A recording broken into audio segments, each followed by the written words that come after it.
জায়গায় বসে আছি না, আচ্ছা এই জায়গাটাও কেউ একজন বসছে, মানে ওই পাশে আমার পাশে মানে, ঠিক আছে। আচ্ছা এখন মুখ কিন্তু ঢাকে আছে, যে ছেলেটা বসে আছে এই জায়গায়, মানে আমার এই জায়গা তো নাই, আমি তো ওইভাবেই আছি মনে করো। এভাবে মনে হয় সারা জীবন থাকবো না, আর বেশি দিন নাই। এখন কথা হলো এই পাশে যে বসে আছে ও কিন্তু ঠিকই মানে আমরা গেলাম এই জন্য কিন্তু দেখলা না এইভাবে সবাই আসতো, মানে আমাদেরকে মুখটা দেখাবে না। এখন এই ভালোবাসা কয়দিন টিকবে কবে, এই আজকে শেষ হয়ে যাবে। এই ছেলে যদি চালাক হইতো তাহলে বুঝতে পারতো।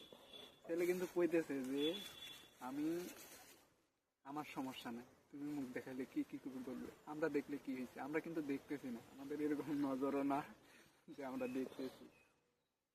হ্যাঁ, ঘুরতে ঘুরতে দেখলাম যেটা, মুখটা দেখার চেষ্টা করি নাই, কিন্তু ও যেরকম করলো এরকমই মনে হলো যে মুখটা একটু দিই। এখন মুখ দেখবো কি, এদের সম্পর্ক তো বেশি দিন টিকবে না। একটা ছেলে এখানে বৈশা আছে, ওর সাথে আমি বৈশা আছি, তোদের যদি ভালো সম্পর্কই থাকতো মুখ দেখাইলে তো সমস্যা নাই। এই ছেলে কিন্তু বিয়ে করবে, মানে যতটুকু বুঝলাম ছেলে বিয়ে করবে, মেয়ে এক বালদিয়াও ঘটঘটায় না। অর্থে যদি আমি একটু ভালো হই না, আমার দিকে তাকাবে, উষ্ণ আমার ফালাই দিবে। তুমি বুঝছো তো নাকি, তুমি দেখছো তো, এলো ধারণা আছে।